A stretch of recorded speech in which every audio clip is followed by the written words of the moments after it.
Si yo hablase lenguas humanas y angélicas y no tengo amor, vengo a ser como metal que resuena o címbalo que retiñe. O sea, como un címbalo que retiñe, como así como la batería que el hermano le da así, ¿verdad? Que está retiñendo, ¿verdad? Exacto, pero que no saca nada de ahí, ¿sabes? Al contrario, no molesta el oído si no tiene una armonía de música, como la que tenía ahorita. Y si tuviese profecía y entendiese todos los misterios y toda ciencia, y si tuviese toda la fe de tal manera que trasladase los montes y no tengo amor, nada soy, wow. Si tengo toda la ciencia, si tengo don de profecía, aún fe, pero no tengo amor, de nada sirve nada de eso, ¿verdad? Y si repartiese todos mis bienes para dar de comer a los pobres, y si entregase mi cuerpo para ser quemado, y no tengo amor, de nada me sirve. O sea, que de nada me sirve nada que yo pueda hacer por un pobre, por una persona que necesite, si no lo hago por amor. O sea, que hay personas que hacen eso para que los demás lo vean y digan, mira qué buen cristiano, como les dio comida a aquel hombre o a aquella dama, alabado sea el Señor. Eso tiene que salir del corazón sin necesidad de que nadie lo sepa, ni siquiera la mano derecha, dice. No hace nada indebido, no busca lo suyo, no se irrita, no guarda rencor. Mira qué lindo está esto, ¿verdad? No busca lo de uno, o sea, no busca la gloria de uno. No se irrita, no guarda ningún rencor por más cosas que nos hagan. No se goza de la injusticia. Cuando usted ve en las noticias tanta injusticia que está habiendo, ¿verdad? En este Puerto Rico, porque estamos aquí. Nosotros no nos gozamos de eso. A veces no queremos ni siquiera mirar las noticias, ¿verdad? Más se goza de la verdad. Todo lo sufre, todo lo cree, todo lo espera y todo lo soporta por amor a Cristo, todo lo soporta, ¿verdad? El amor nunca deja de ser, pero las profecías se acabarán. Cesarán la lengua y la ciencia que Dios le ha dado al hombre limitada también se acabará, porque en parte conocemos y en parte profetizamos. Mas cuando venga lo perfecto, entonces lo que es en parte se acabará también. Cuando yo era niño, hablaba como niño, pensaba como niño, juzgaba como niño, mas cuando ya fui hombre, dejé lo que era de niño. Ahora vemos por espejo, oscuramente, mas entonces veremos cara a cara. Ahora conozco en parte, pero entonces conoceré cómo fui conocido. Y ahora permanecen la fe, la esperanza y el amor, estos tres. Pero el mayor de ellos es el amor, alabado Dios. Que todo lo que hagamos, si no lo hacemos con amor, de nada sirve. Alabado sea el Señor, Padre, y glorificado sea nuestro Dios. Santo y maravilloso Dios, te adoramos en esta preciosa noche.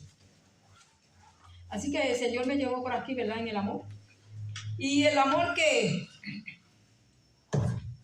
El amor es uno, ¿verdad?, de los frutos del Espíritu. Porque cuando nosotros no tenemos el Espíritu Santo, pues nosotros amamos solamente a las personas familiares, a nuestros hijos, a nuestros padres, ¿verdad?, a nuestros hermanos, a la esposa, a las personas conocidas, más cercanas, no a todas, pero ese es el amor condicional del ser humano. Pero cuando viene el Espíritu Santo a nuestra vida, ¿verdad?, es uno de los frutos del Espíritu. Yo siempre digo que el amor es el motor que empuja a los demás frutos a hacer algo, ¿verdad? Porque el amor es tan grande que nunca deja de ser y no se está quieto. Siempre está haciendo algo a favor de alguien, ¿verdad? Porque así es el amor en nuestra vida. Ese es el fruto más grande. Es una virtud o una capacidad que trae el Espíritu Santo. ¿Y cómo ama Dios?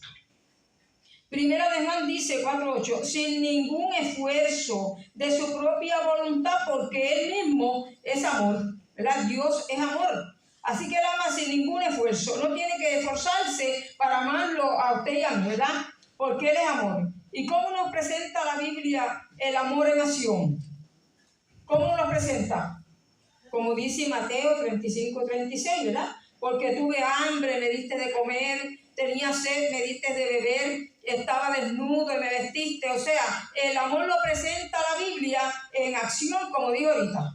Es un fruto del Espíritu que viene en nuestra vida para que nosotros accionemos. Porque cuando nosotros no conocemos a Cristo y no tenemos el amor de Dios en nuestra vida, pues nosotros muchas veces quizás hacemos algún bien a alguien, pero cuando usted y yo tenemos el Espíritu Santo y el amor de Dios en nuestro corazón, todo cambia. Ya usted se convierte en una persona que está mirando más, ¿verdad?, en la necesidad de otras personas que la necesidad de uno mismo. Antes quizás uno no era así, antes uno vivía, ¿verdad?, y a lo mejor hacía un favor y eso, pero después que el Espíritu Santo llega a nuestra vida, el amor que llega a nuestra vida es tan grande que uno no puede ver a una persona con necesidad, ¿verdad? Que uno no puede pasar por alto eso, que uno no puede darle compasión, misericordia, de ver esas noticias como están pasando las cosas en nuestra isla de Puerto Rico, ¿verdad?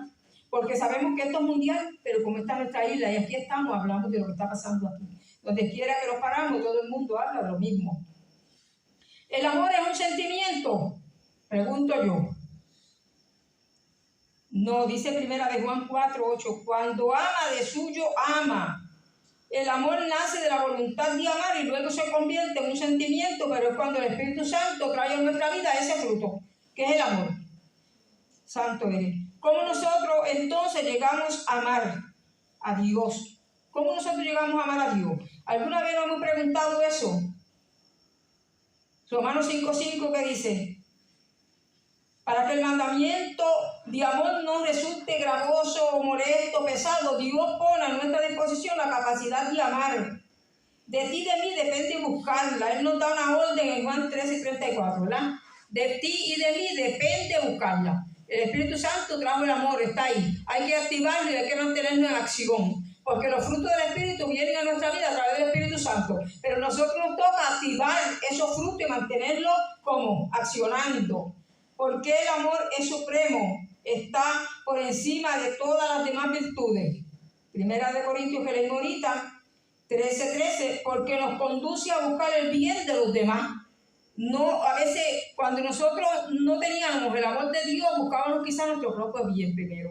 Primero un yo, primero segundo yo, tercero yo y la familia. Pero cuando llega ese fruto, dice que entonces uno comienza no solamente a buscar el bien de uno, sino el bien de los demás. Uno empieza a ver a las personas de una manera diferente. Eso lo hace el Espíritu Santo en nuestra vida. Cuando nosotros no teníamos el Espíritu Santo en nuestra vida, veíamos a los demás y quizás alguna persona tenía un problema y a lo mejor nosotros íbamos a llevar un poquito de comida, porque siempre ha existido gente que es así, ¿verdad? Hay cosas y que ayuda. Pero cuando llega el amor de Dios a nuestra vida, a veces uno deja de para sí mismo, de verse para sí mismo, para ver a otro.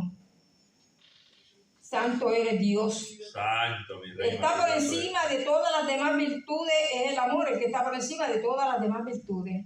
En primera de Juan 4:20 dice, practicar amor entre los hermanos es lo que le puede decir al mundo que verdaderamente Cristo vive en nosotros. Porque ahí es que nosotros le demostramos al mundo que Cristo vive en nosotros. Cuando nosotros practicamos el amor entre los hermanos y entre las demás personas, los vecinos, no solamente la familia, porque así es que nosotros podemos también atraer las vidas a Cristo, ¿verdad?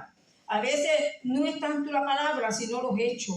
Cómo las personas nos ven, nuestros vecinos, ¿verdad? Nuestra misma familia, cómo nos están viendo, cómo ven el cambio en nuestra vida, cómo éramos antes, cómo somos ahora, ¿verdad? Cómo ven que la preocupación que antes no teníamos, ahora la tenemos por los demás. Eso no le deja dicho a los demás, ¿verdad? Que hay un cambio, que hay algo diferente, y es ese amor de Cristo, ¿verdad? Que está en nosotros. ¿Dónde comienza el amor de Dios? El amor de Dios comienza desde la eternidad, porque Él es eterno. Alabado sea el Señor. ¿Cómo Dios manifiesta su amor a nosotros?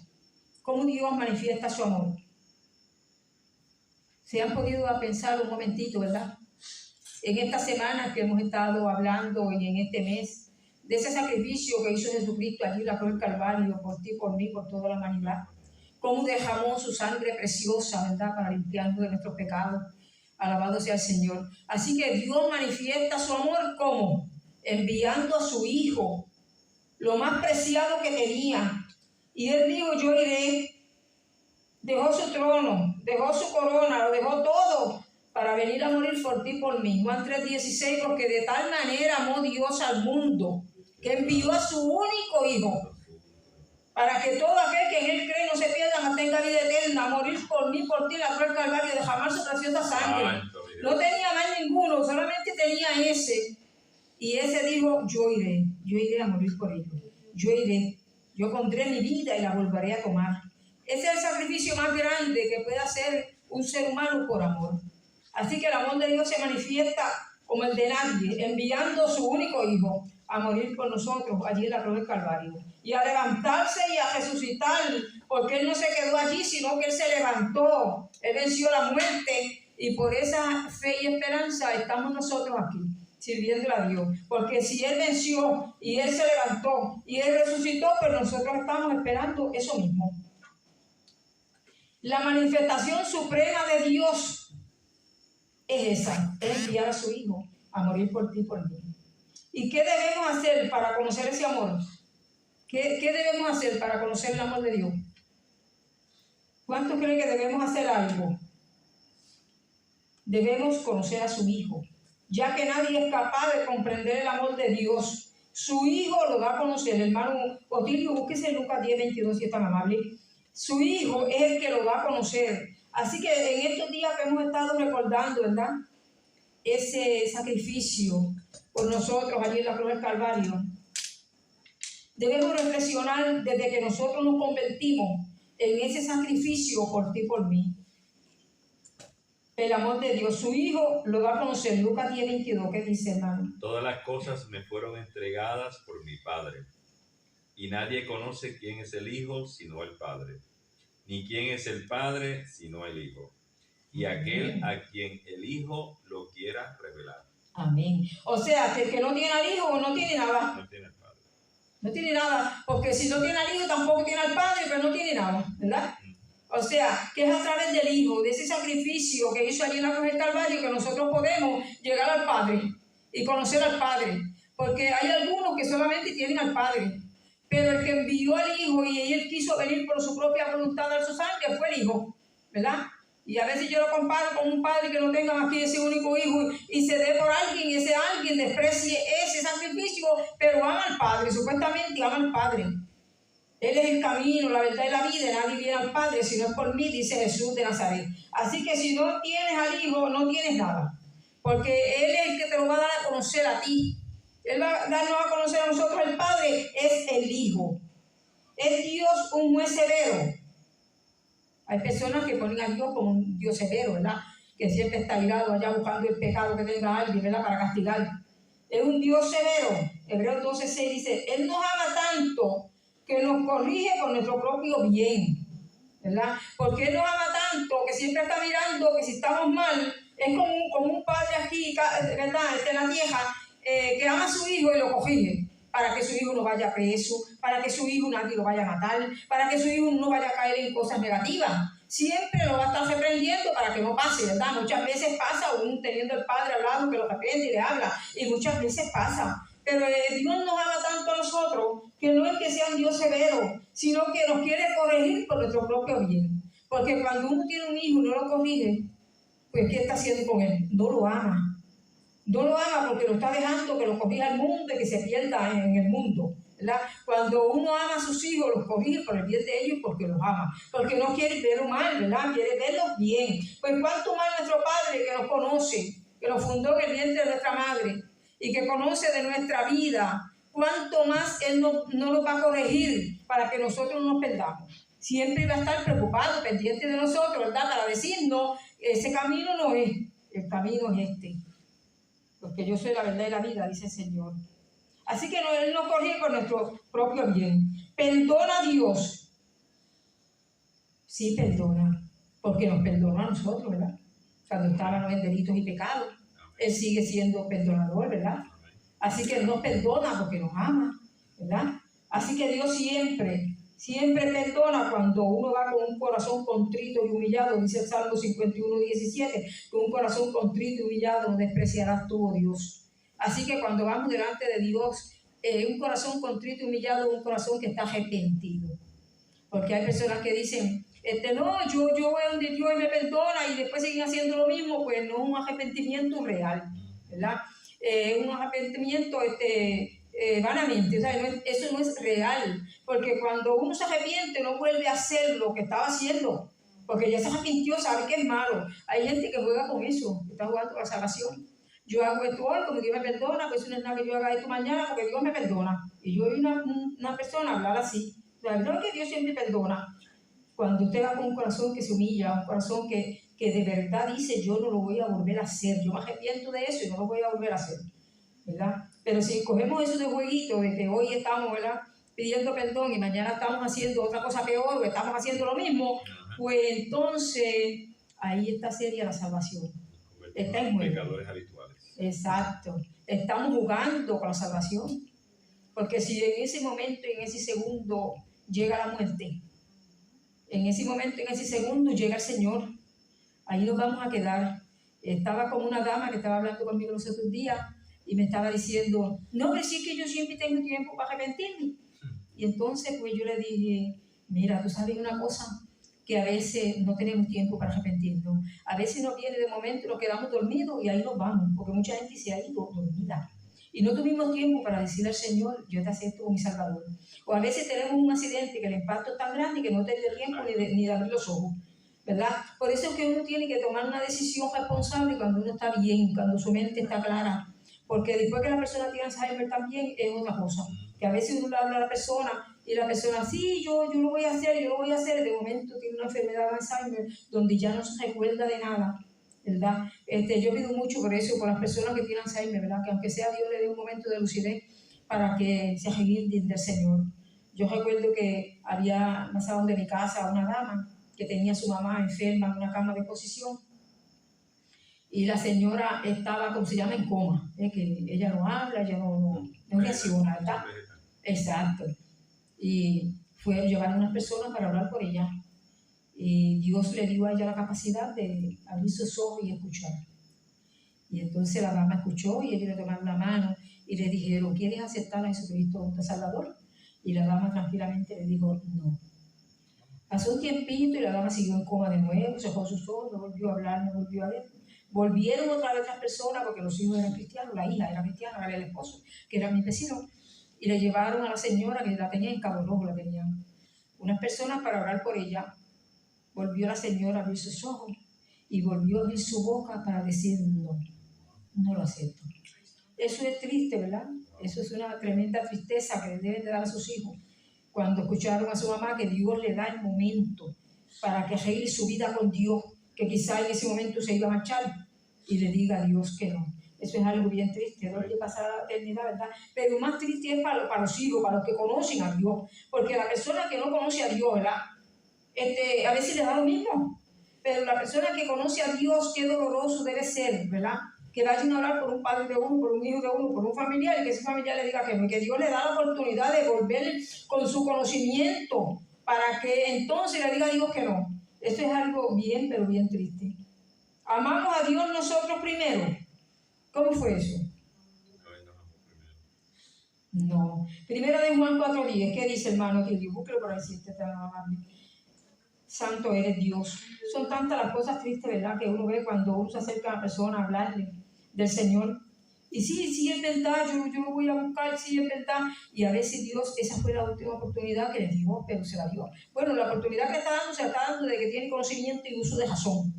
Pero en ese momento que uno va y le habla, que es el momento donde hay que decir que sí, que la rechace, en 5 segundos uno no sabe lo que puede pasar en nuestra vida. Amamos a Dios nosotros primero. Primera de Juan 4:10, ¿qué dice, hermano? En esto consiste el amor, no en que nosotros hayamos amado a Dios, sino en que Él nos amó a nosotros y envió a su Hijo en propiciación por nuestros pecados. Amén. O sea, ¿qué fue lo que hizo Dios? Santo eres, Señor, que nos amó tanto que envió a su Hijo a morir por nosotros, lo que hablamos ahorita, ¿verdad? Lo que hemos estado en este mes y en esta semana reflexionando acerca de esa salvación tan grande, porque todos los días que Dios nos da la oportunidad debemos reflexionar en esa salvación tan grande. Debemos darle gracias a Dios, ¿verdad? Porque un día tocó nuestra puerta y nosotros abrimos para Él cenar con nosotros. Alabado sea el Señor. Y qué lindo es nosotros tener a Cristo, ¿verdad?, en nuestro corazón, en nuestra vida. Saber que, como leí el Salmo al principio, nuestro socorro viene de Jehová. No viene del hombre, no viene de nadie. Es Jehová el que nos da nuestro socorro, es Jehová el que nos guarda, es Jehová el que nos cuida, es Jehová el que nos bendice, el que guarda nuestra salida, nuestra entrada desde ahora, para siempre y eternamente. Es el que está siempre ahí. Es la primera respuesta cuando usted está enfermo, cuando usted está solo, cuando usted está mal. Esa es la primera respuesta, es Dios. Es un lugar donde Él, alabado sea el Señor, con un corazón contrito y humillado, donde Él nos va a escuchar, donde Él nos ama tanto que siempre está preocupado por cada uno de nosotros. A veces pensamos que Dios no nos escucha. A veces pensamos que estamos tan solos, ¿verdad? Pero Dios siempre está a nuestro lado, escuchándonos, preocupándose por nosotros. A veces en el momento no vemos la respuesta y es por eso que a veces pensamos que Dios no nos escucha. Porque a veces el ser humano se enferma, tiene un problema y quisiera resolverlo rápido así, ¿verdad? Para nosotros la solución debe ser rápida. Estamos enfermos, necesitamos ver la sanidad enseguida. Estamos mal, necesitamos ver la solución rápido. Pero Dios no es así. Porque cuando nosotros venimos a Dios tenemos algo que se llama la paciencia, hay una virtud, ¿verdad?, que trae el Espíritu, y nosotros tenemos que accionar esa virtud y esperar en Dios, en el tiempo de Él. Esa paciencia hay que tenerla, hay que aprender a ser paciente, porque siempre en el tiempo de Dios va a ser mejor. Todo lo que Dios hace en su tiempo va a ser mejor. A veces nosotros pensamos que es en nuestro tiempo que va a ser bien, que en ese momento yo estoy enfermo, a veces tenemos que pasar por pruebas, y la misma palabra lo dice, que en el mundo tendré aflicción, pero dice después, yo vencí al mundo, confía, ¿verdad? O sea, yo voy a confiar en que Dios se venció al mundo, llevó las enfermedades, los problemas, las dificultades, la cruz del Calvario, lo crucificó allí, pues yo tengo que coger esa palabra y hacerla mía. Y cuando estamos enfermos, cuando tenemos un problema, Señor, en tu tiempo, yo voy a esperar en ti. Eso no es fácil, ¿verdad? Eso no es fácil. Yo sé que todos hemos pasado por un momento en que queremos ver la solución enseguida, en que queremos sanarnos rápido. Todo lo queremos enseguida, ¿verdad? Todo lo queremos rápido. Pero sin embargo, si nos ponemos a pensar cuánto Dios estuvo esperando por nosotros para que llegáramos a su camino, ¿verdad? A veces nosotros llegamos a los 60, a los 70, a los 80 años, hay gente que llega a los 90, hay gente que nunca llega. Pero Dios estuvo esperando por ti y por mí hasta que tú llegaste, tocando la puerta, llamándote con amor. Hasta que tú y yo llegamos a los pies de Cristo. Y Él esperó con paciencia, ¿verdad? Pues nosotros tenemos que aprender que hay una virtud que se llama paciencia, que tenemos que ejercerla y esperar en ese Dios maravilloso, porque Él va a hacerlo. Pero es cuando Él dice, en el tiempo del Señor. Y ese tiempo siempre va a ser mejor que el nuestro. ¿Qué hizo el amor de Dios en usted y en mí? ¿Qué hizo ese amor? ¿Quién me dice algo de eso? ¿Qué hizo el amor de Dios? Perdonó mis pecados. Amén. ¿Verdad? Eso es así. Es que cuando llega esa clase de amor, es que impacta nuestra vida, ¿verdad? Es que tiene que transformarla, es que tiene que cambiarla, es que se tiene que ver algo diferente en nuestra vida. Es que no nos vamos a quedar igual, ¿verdad? Nosotros estábamos viviendo de una forma y teníamos una forma de vida, pero cuando el Señor llegó a nuestra vida, es que tuvo que haber un cambio, que se vea, que se refleje. El cambio interno, pero que se refleje afuera. Que los demás vean el cambio, que los demás digan cómo era la hermana Candy, cómo eran los hermanos, ¿verdad? Y cómo es ahora. De que vean ese cambio, que se refleja en nuestra forma de ser, de comportarnos, de vivir, hasta de hablar, hasta de andar, ¿verdad? Todo es un cambio, una transformación que hace el Espíritu Santo cuando llega a nuestra vida. Y no nos podemos quedar siempre igual. Es que nos... ¡Oh, Santo! Desconocemos nosotros mismos, porque cuando nosotros estábamos en el mundo, ¿verdad?, sin tener a Cristo, sin tener el Espíritu Santo en nuestra vida, teníamos una vida como vivíamos como quiera, como a nosotros nos placía, como nosotros queríamos vivir. Pero cuando llega el Espíritu Santo en nuestra vida, hay un cambio interno en nuestro corazón, en nuestra mente, que ya no vemos de la misma manera a nadie. Ya el amor de Dios lo vemos a todos a través del amor de Dios, ¿verdad? No vemos de la misma manera, no actuamos de la misma manera, no contestamos de la misma manera. Cuando nosotros estábamos en el mundo, cualquiera nos decía algo y lo aplicábamos para arriba, ¿verdad? Salía el carácter, ese carácter que Pablo tenía fuerte, ¿verdad? Salía y aplicábamos para arriba a cualquiera. Pero cuando el Señor llega a nuestra vida, hay un cambio tan grande, ¿verdad? Que uno mismo se desconoce. Uno mismo dice, si yo hubiera estado en el mundo en ese tiempo, lo cojo por pelo, lo cojo por moño, ¿verdad? Y él paraba, digo, ¿qué no le digo? Yo le hubiera dicho esto, yo le hubiera dicho esto otro, yo hubiera hecho esto, yo hubiera hecho aquello, ¿verdad? Y uno piensa en todas esas cosas. Pero cuando el Señor llega a nuestra vida y transforma, cambia nuestra vida, uno mismo se sorprende. Cuando alguien ataca, uno no va de la misma manera, ¿verdad? Si estaban en el mundo, iban agresivos también, a atacar también, a contestar también agresivamente. Pero ahora, con Cristo en nuestro corazón, uno piensa dos veces lo que va a hablar. Especialmente para no ofender, porque amamos a nuestro hermano. Porque el Señor nos enseñó a amar por encima de todo. Porque así como Él hizo con nosotros, no es que uno vea una injusticia y se quede callado. No es que uno vea algo que está mal y se quede callado. eso es diferente. Pero cuando nosotros estábamos en el mundo, estábamos en la carne, pues nosotros lo pensábamos 2 veces para contestar agresivamente también. Y ahí se formaba la discusión y el problema. Pero cuando uno está en Cristo, pues uno como que baja, que uno mismo se sorprende porque dice, yo no era así, pero si yo hubiera estado en el mundo, valga que yo no hago, que yo no le digo, que yo... Pero cuando ahora uno está en Cristo, nueva criatura es. Las cosas viejas pasaron y todas son hechas nuevas. Ahora hay una transformación en nuestra vida, una transformación dentro de nuestro corazón, que nosotros mismos nos sorprendemos y no nos conocemos, alabado sea Dios. Y eso solamente lo hace el amor de Dios en nuestra vida. Ese motor que empuja todos los demás frutos para que nosotros siempre estemos haciendo algo. Nosotros le hablamos a las vidas cuando estábamos comenzando, no nos atrevíamos casi ni a hablar. Pero cuando el Espíritu Santo fue haciéndonos crecer espiritualmente a través de nuestra vida, nosotros cogemos un valor que antes no nos atrevía, ay, por cuanto yo me atrevía antes a hablarle a aquello, decirle esto, pero cuando el Espíritu Santo llega a nuestra vida y la transforma, ahora hay un cambio tan real en nuestra vida que nos atrevemos a hacer cosas que antes no hacíamos, ¿verdad? Como es hablarle a las almas, buscarlas, ¿verdad? Aconsejarlas, y hablarle de una manera diferente, como nos gustaría que nos trataran a nosotros, pues uno tiene que tratar a los demás. Ahora las cosas cambian, porque hay un cambio real en nuestra vida. Nadie que haya recibido el impacto del Espíritu Santo se queda igual. Cuando Pablo recibió aquel impacto fue tan fuerte que dice que se cayó al suelo, que quedó ciego. Alabado sea el Señor. ¿Por qué? Porque él andaba erróneo, pensando que estaba defendiendo la verdad, ¿verdad? Y después fue que comenzó a defender la verdad. Y entonces no le creían, lo perseguían. Alabado sea el Señor. Al principio él perseguía a la iglesia, después lo perseguían a él y hasta los apóstoles al principio no creían en él, no confiaban en él porque como él era. Pero cuando comenzaron a ver a Cristo en el corazón de él, comenzaron entonces a aceptarlo y a creer en él.